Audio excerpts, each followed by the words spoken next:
Hello, my friend, and welcome to Wisdom Trek. I am Guthrie Chamberlain, your guide to wisdom and creating a living legacy. Thank you for joining us for our 3-day per week, 12 minutes of wisdom podcast. This is day 384 of our trek, and today is Motivation Monday. Every Monday, we hike the trails of life to encourage and motivate you to live the rich and satisfying life for this week. Today, we are continuing our trek, and we will hike the trail called The Realization of Happiness. We are broadcasting from our studios at the Big House in Marietta, Ohio. We have arrived back from Podcast Movement 2016 conference, and I have to say it was worth every minute and dollar invested in it. I realize that the information learned and the connections made will return many times what we invested. The PMX talk I gave on Wednesday was not quite as polished as I had desired, but the feedback from the audience was pretty good, and I learned some valuable lessons for the next time. On another special event, although Wisdom Trek was not chosen for the Academy of Podcasters Award, just to be nominated was such a privilege. We are very honored. Andy Stanley's Leadership Podcast won the award in the Religion and Spirituality category, which was well-deserved because it's an excellent podcast. We were able to reconnect with existing friends and establish many new friendships. The bonds and the connections made this past week will last a lifetime. After all the renovations on the Big House, a very enjoyable and successful family reunion last weekend, and then the great Podcast Movement Conference this week, it'll be nice to relax a little and then get back to our normal routine of client work and podcasting. I do have a few projects left that I was unable to complete before the reunion, but will be able to leisurely complete those over the remainder of this summer. I do plan on making a video tour of the Big House renovations once I get settled back in this week. I'll let you know when that's completed. With the new week facing us now, and after some intense and exciting events, it would be easy to fall into a lull period where it would be hard to stay motivated. But we don't want to fall prey to this, so today, let's hike the trail called The Realization of Happiness. Clinical psychologists believe that happiness is a product of realization. You must allow yourself to go through a process to realize happiness.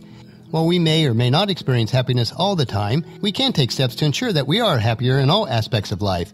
It all boils down to the choices that we make in the following 14 areas. So let's go through those now. The first one is accept the pains. You must realize and accept the situation for what it is. Sometimes people deny their hardship, thinking that if they don't face it, they will be happier.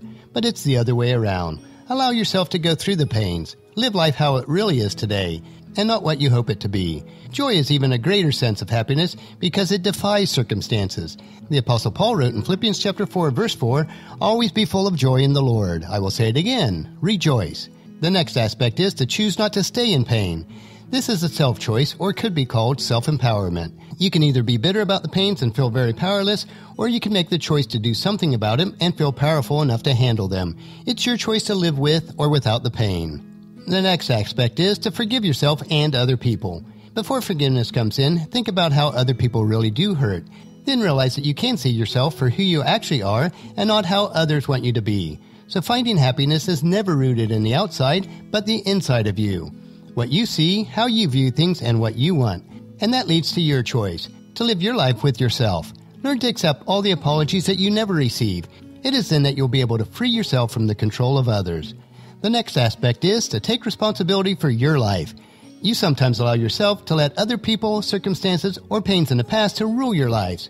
So you become very unhappy and very bitter because you live blaming others for who they are, who you are, and what you should be. It's an exhausting process because you are forever blaming other people. Don't be bothered by what other people think you are or the standards that they set.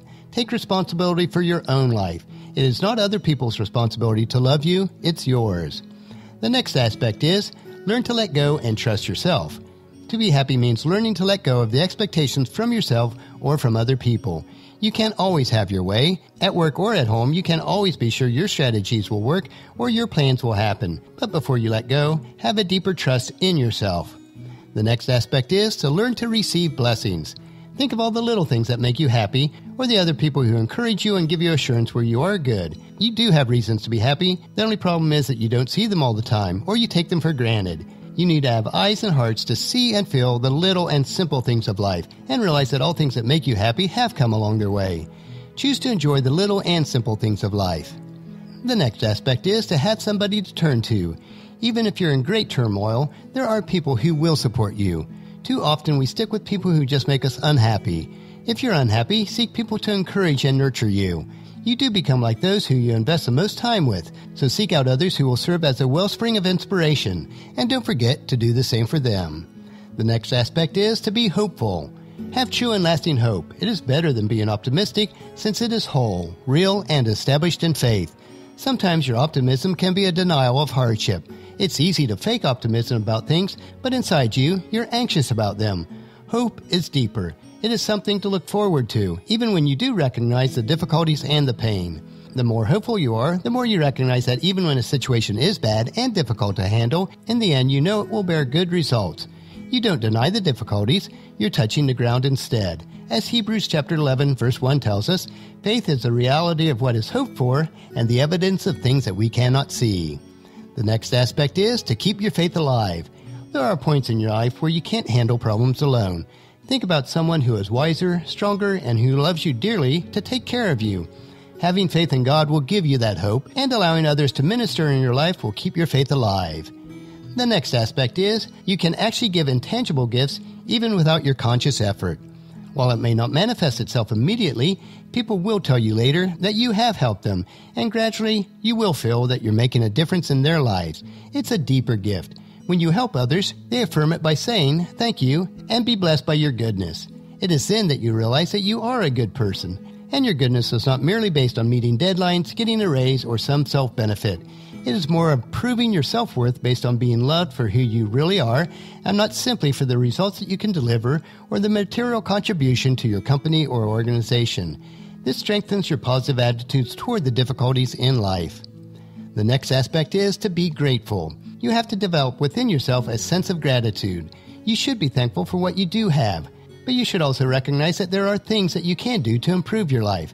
In 1 Thessalonians chapter 5 verse 18 tells us to be thankful in all circumstances, for this is God's will for those who belong in Christ Jesus.